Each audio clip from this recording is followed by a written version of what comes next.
ദേ call him OG. അപ്പോൾ പവൻ കല്യാണിന്റെ പുതിയ സിനിമയായിട്ടുള്ള OG റിലീസായി. ആൻഡ് സിനിമ കണ്ടു. ആക്ച്വലി പ്രീമിയർ ഷോ ഉണ്ടായിരുന്നു, അത് കാണാൻ പറ്റിയില്ല. ഞാൻ ഇന്ന് റിലീസ് ഡേ ആയിട്ട് ഇന്ന് കാണാൻ പോയി സിനിമ.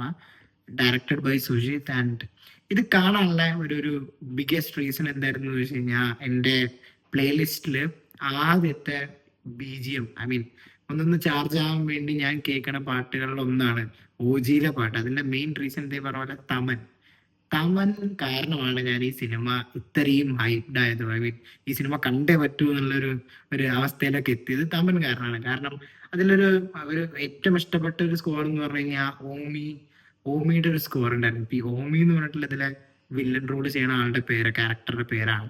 ആൻഡ് അതൊക്കെ കേൾക്കുമ്പോൾ എന്താ പറയാ, ഭയങ്കരമായിട്ട് ചാർജ് ആവുക എന്ന് പറയില്ലേ, അങ്ങനെയാണ് ഈ സിനിമയ്ക്ക് പോയത്. ആൻഡ് സിനിമയ്ക്ക് പോയ സമയത്ത് എഗെയിൻ പവൻ കല്യാണാണ്. ആദ്യം ഒരു ഗ്ലിംസ് ഇറങ്ങി.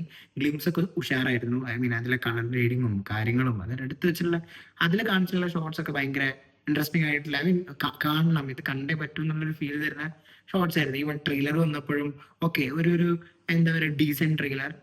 അവിടെയും BGM ആയിരുന്നു. ഐ മീൻ അതിന്റെ ബാക്ക്ഗ്രൗണ്ട് സ്കോർ ആയിരുന്നു ഇങ്ങനെ എന്താ പറയാ, ഹൈലൈറ്റ് ചെയ്ത് നിന്നൊരു ഫാക്ടർ. ഓക്കെ, ഈ സിനിമ എന്തായാലും കാണണം, തിയേറ്റർ എക്സ്പീരിയൻസ് ഡിമാൻഡ് ചെയ്യുന്ന സിനിമയാണ് തോന്നിപ്പിച്ചത്. ആൻഡ് തിയേറ്ററിലെത്തി സിനിമ കാണാൻ തുടങ്ങി. തുടക്കം മുതൽ അവസാനം വരെ തമന്റെ ബെസ്റ്റ് രീതിയിലാണ് ചെയ്തിട്ടുള്ളത്. എന്ന് പറഞ്ഞാൽ നമുക്കിങ്ങനെ ഒരു BGM അല്ലെങ്കിൽ ഒരു ബാക്ക്ഗ്രൗണ്ട് സ്കോർ കാരണം ഒരു സീൻ എലിവേറ്റ് ചെയ്ത് പോവാ. അപ്പൊ നമുക്ക് കിട്ടുന്ന ഒരു എന്താ പറയുക കിക്ക്, നമുക്ക് കിട്ടുന്ന ഒരു ഗൂസ് ബംസ്, ഇതൊക്കെ അടിപൊളിയാണല്ലോ. അപ്പോ അതായിരുന്നു മെയിൻ ആയിട്ട് കാണാൻ തോന്നിപ്പിച്ച കാര്യം. ആൻഡ് രണ്ടാമത് ഓക്കെ, പറഞ്ഞ പോലെ ട്രെയിലറിന്റെ കട്ട്സ് ഒക്കെ നൈസ് ആയിരുന്നു. അതുകൊണ്ട് എന്തായാലും കാണാൻ തോന്നി. സിനിമയിലേക്ക് വരുന്ന സമയത്ത് കുറെ കാര്യങ്ങൾ പറയാനുണ്ട്. അതില് ഏറ്റവും വലിയൊരു പോസിറ്റീവ് എന്താന്ന് വെച്ച് കഴിഞ്ഞാൽ എഗെയിൻ ബാക്ക്ഗ്രൗണ്ട് സ്കോർ ആണ്.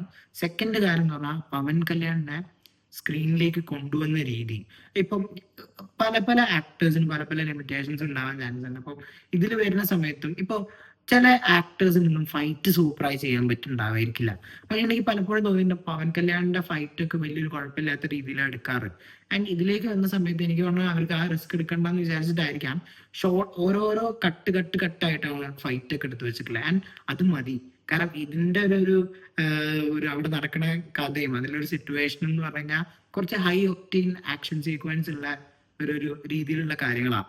അപ്പോൾ ഇതിലേക്ക് വരുന്ന സമയത്ത് എനിക്ക് തോന്നുന്നു ആളെ കൊണ്ട് ചിലപ്പോൾ അത് ചെയ്യാൻ പറ്റുന്നുണ്ടാവായിരിക്കില്ല, അറിയില്ല, അങ്ങനെ ആയിരിക്കാം. അപ്പോൾ അല്ലെങ്കിൽ ഒരു ബോഡി ഡബിൾ വെച്ചിട്ട് ചെയ്യേണ്ട സംഭവങ്ങളായിരിക്കാം. അപ്പൊ ഇതിൽ കട്ട് പരിപാടീസേ ചെയ്തിട്ടുള്ളൂ. കാലിന്റെ ഷോർട്ട്, കൈ, അങ്ങനെ പോയിട്ട്. അല്ല, അത് എനിക്ക് തോന്നി ഓക്കെ, അത് മതി എന്നുള്ളത്. ആൻഡ് ഭയങ്കരമായിട്ടുള്ള ഫൈറ്റ് കാര്യങ്ങളൊന്നുമില്ല, ജസ്റ്റ് സിമ്പിൾ പരിപാടി. ആൻഡ് ഇതിന്റെ ഫൈറ്റ് മാസ്റ്റർ വന്നിട്ട് ഒരാള് പീറ്റർ ഹെയ്നാണ്, ബാക്കി കുറെ പേരുണ്ട് തോന്നുന്നു. നല്ല ഉഷാറായിട്ടാണ് അത് വന്നിട്ടുള്ളത്. ഇങ്ങനെ ഭയങ്കര എന്ന് പറയാനില്ല, എന്നാൽ മോശമല്ല ആ ഒരു രീതിയിൽ.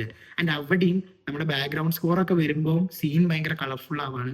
അതിന് എടുത്തു വെച്ച രീതി അതിലെനിക്ക് ആകെ കുറച്ച് ബോറിംഗ് ആയി തോന്നിയത് എന്ന് വെച്ച് കഴിഞ്ഞാൽ, ഇന്റർവെല്ലോട്ട് വരുന്ന സമയത്ത് ഒരു ഫോറസ്റ്റ് അല്ല, ഒരു ഫൈറ്റ് സീക്വൻസ് ഉണ്ട് ഒരു പെർട്ടിക്കുലർ സ്ഥലത്ത് നടക്കുന്നത് നൈറ്റ് ടൈമില്. അപ്പോൾ അതില് ആക്ച്വലി കുറച്ചും കൂടെ അവിടെ നന്നാക്കായിരുന്നു എന്ന് തോന്നി. കാരണം എന്തായാലും ഇവർ ഇത്ര പരിപാടി ചെയ്തു, കാരണം ഭയങ്കരമായിട്ടുള്ള പരിപാടി ചെയ്യുന്നുണ്ട് ഇതില്. അപ്പൊ ആ സംഭവത്തിൽ കുറച്ചും കൂടെ ഒരു പൊടിക്ക് നന്നാക്കായിരുന്നു എന്ന് തോന്നി. അതിന്റെ എന്താ ഫൈറ്റ് കൊറിയോഗ്രാഫി ആവട്ടെ, എല്ലാം കുറച്ചും കൂടെ ഒന്ന് നന്നാക്കി കഴിഞ്ഞാൽ ഒരു 100% ഫീല് കിട്ടുമായിരുന്നു. എന്നാലും കുഴപ്പമില്ല, നൈസ് ആയിരുന്നു. ഐ മീൻ ഒരു തെലുഗു ഫിലിമിന് എന്തൊക്കെ നമ്മൾ എക്സ്പെക്ട് ചെയ്യേണ്ട അതൊക്കെ ഇതിൽ വന്നിട്ടുണ്ട്. ആൻഡ് ആ ഒരു രീതിയിലുള്ള പടമാണ്. ട്രെയിലർ കാണുമ്പോഴേ നിങ്ങൾക്ക് അത് മനസ്സിലാവും എന്താണെന്നുള്ളത്. അതിന്റെ സ്റ്റോറി മൊത്തം നിങ്ങൾക്ക് മനസ്സിലാവും. ആൻഡ് ഇപ്പോഴത്തെ ഒരു ട്രെൻഡാണ് ജപ്പാനിൽ പോവുക, ജപ്പാനിലെ ജാപ്പനീസ് കൾച്ചർ, ജാപ്പനീസ് എന്താ പറയാ, ഒരു ഇതുണ്ടല്ലോ അവരുടെ ഒരു സ്റ്റൈലും കാര്യങ്ങളും ആക്ഷൻ കാര്യങ്ങളൊക്കെ. അതിനെ ബേസ് ചെയ്തിട്ടാണ് സിനിമ പോണത്. ആൻഡ് സ്ഥിരം കഥ അതിൽ കുറച്ച് പൊടിക്കൈകളൊക്കെ കൊടുത്തിട്ട് വേറെ രീതിയിലാക്കി തീർത്തത് നല്ല രീതിയിൽ പ്രസന്റ് ചെയ്തു. ആൻഡ് അതാണ് അതിന്റെ ഒരു മൊത്തത്തിലുള്ള അവസ്ഥ. സിനിമയിലെ ഓമി എന്ന് പറഞ്ഞിട്ടുള്ള നെഗറ്റീവ് റോൾ ചെയ്തിട്ടുള്ളത് ഇമ്രാൻ ഹാഷ്മിയാണ്. ആൻഡ് ആളെ കാര്യം പറയാണെന്നുണ്ടെങ്കിൽ ആള് വരുമ്പോ ഉണ്ടല്ലോ രസമുണ്ടായിരുന്നു, പക്ഷെ ആളെ മര്യാദക്ക് യൂസ് ചെയ്തില്ല എന്ന് എനിക്ക് തോന്നി. കാരണം അത് ആൾക്ക് കൊടുത്തിട്ടുള്ള BGM ഉണ്ടല്ലോ, ബാക്ക്ഗ്രൗണ്ട് സ്കോർ ഒക്കെ ആഹാ ഫീൽ ആയിരുന്നു.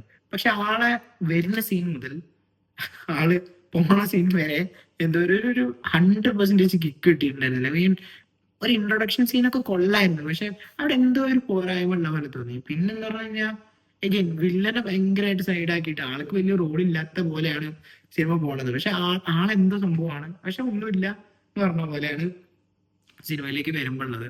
അത് നമുക്ക് നന്നായിട്ട് മനസ്സിലാവുകയും ചെയ്യും. അതാണ് ഇതിന്റെ ഒരു പ്രശ്നം. കാരണം ഒരു സൈഡിൽ നിന്ന് നോക്കുമ്പോൾ പവൻ കല്യാണിനെ മാത്രം ഹൈപ്പ് ചെയ്ത് കൊണ്ടുപോവാ. ഇത് നമ്മളെ വില്ലനെ ഒരു എന്താ പറയാ പവർ ഇല്ലാതെ പോലെ, പവർ ഉണ്ട് എന്ന് പറഞ്ഞിട്ട് ഒന്നുമില്ലാത്ത രീതിയിലാക്കി.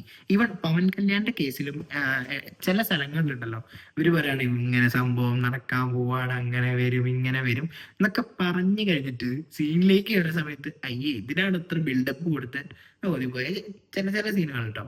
എല്ലാം നല്ല, എന്നാലും ഓവറോൾ നോക്കുന്ന സമയത്ത് കൊള്ളായിരുന്നു. ആൻഡ് ഇതിലെ ആക്ട്രസ് എന്താ ആള് ആള് പ്രിയങ്ക മോഹൻ, ആള് വരുന്ന സമയങ്ങളൊക്കെ ചിലപ്പോൾ ഭയങ്കര ലോ ആയിരുന്നു. ആൻഡ് അങ്ങനത്തെ ഒരു ക്യാരക്ടർ ഈ സിനിമയിൽ വേണമായിരുന്നു എന്ന് വെച്ച് കഴിഞ്ഞാൽ എവിടെയോ ഒരു ഇമോഷൻ കണക്ട് ചെയ്യാൻ വേണ്ടിയിട്ടായിരിക്കാം അവർ ട്രൈ ചെയ്തിട്ടുണ്ടാവുക. പക്ഷെ ഇമോഷണലി അതൊന്നും കണക്ട് ആയിട്ടുണ്ടായിരുന്നില്ല വേറെ കാര്യം. പക്ഷെ ഓവറോൾ നോക്കുന്ന സമയത്ത് ഒരു ഡീസെന്റ് വാച്ച്, ഒരു തിയേറ്ററിൽ നിന്ന് പോയിട്ട് നമുക്കിങ്ങനെ എഗൈൻ ഫാൻസിനൊക്കെ ഭയങ്കരമായിട്ട് ഇഷ്ടപ്പെടുന്ന ഇതുള്ള സിനിമ. അപ്പൊ പവൻ കല്യാണിനെ സ്നേഹിക്കുന്ന ആൾക്കാർക്ക് ഉഷാറായിട്ട് എൻജോയ് ചെയ്യാൻ വേണ്ട പരിപാടികളുണ്ട്. പിന്നെ ഈ കേരളത്തിലൊന്നും അത്ര ആൾക്കാർ പവൻ കല്യാൺ എന്ന് പറഞ്ഞിട്ടുള്ള ആൾക്കാരൊന്നും ഉണ്ടാവായിരിക്കില്ല. എന്നാൽ പോലും തിയേറ്ററിൽ നിന്ന് കാണുമ്പോൾ ഭയങ്കര എൻജോയ് ചെയ്ത് കാണാൻ പറ്റി. ഐ മീൻ എനിക്ക് എവിടെയും ഒരു സ്ക്രീനിൽ നിന്ന് കണ്ണെടുക്കേണ്ട ഒരു അവസ്ഥ വന്നിട്ടുണ്ടായിരുന്നില്ല. ആ ഒരു സ്റ്റാർട്ടിങ് പോയിന്റ് മുതൽ എൻഡ് വരെ ഞാൻ ഭയങ്കരമായിട്ട് ത്രില്ലിംഗ് ആയിട്ട് തന്നെയായിരുന്നു സിനിമ കണ്ടത്. അതിന്റെ മെയിൻ റീസൺ ഇവരുടെ ബാക്ക്ഗ്രൗണ്ട് സ്കോറും പിന്നെ അവർ എടുത്തു വെച്ച രീതി, പവൻ കല്യാണിന്റെ പരിപാടീസ് ഒക്കെ നൈസ് ആയിരുന്നു. അപ്പോൾ നിങ്ങൾ എന്തായാലും തിയേറ്ററിൽ നിന്ന് കാണാൻ പറ്റുന്ന ആൾക്കാർ തിയേറ്ററിൽ തന്നെ കാണുക. കാരണം തിയേറ്ററിൽ നിന്ന് കാണേണ്ട സിനിമയാണത്. വേറെ ഒ ടി ടിയിൽ കണ്ടു കഴിഞ്ഞാൽ രസം ഉണ്ടാവുമെന്ന് എനിക്കറിയില്ല. തിയേറ്ററിൽ നിന്ന് കാണുമ്പോൾ കുറച്ചും കൂടി ഒരു പവർ ഉണ്ടാവുമല്ലോ, ആ ഒരു സൗണ്ടും കാര്യങ്ങളൊക്കെ. അപ്പൊ നിങ്ങൾ തിയേറ്ററിൽ തന്നെ കാണാൻ നോക്കുക. ആൻഡ് ഇതെന്റെ അഭിപ്രായമാണ്. നിങ്ങളുടെ അഭിപ്രായം എന്താണെന്നുള്ളത് നിങ്ങൾ കമന്റ് ബോക്സിൽ ഷെയർ ചെയ്യുക.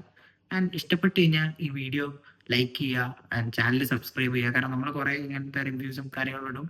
ആൻഡ് ചെറിയൊരു ലാഗ് വന്നിരുന്നു ഇടയിൽ, പക്ഷെ ഞാൻ അങ്ങനെ വരില്ല എന്നുള്ള വിശ്വാസമാണ്. Let's see. അപ്പോൾ that's it. Thank you so much for watching me. By.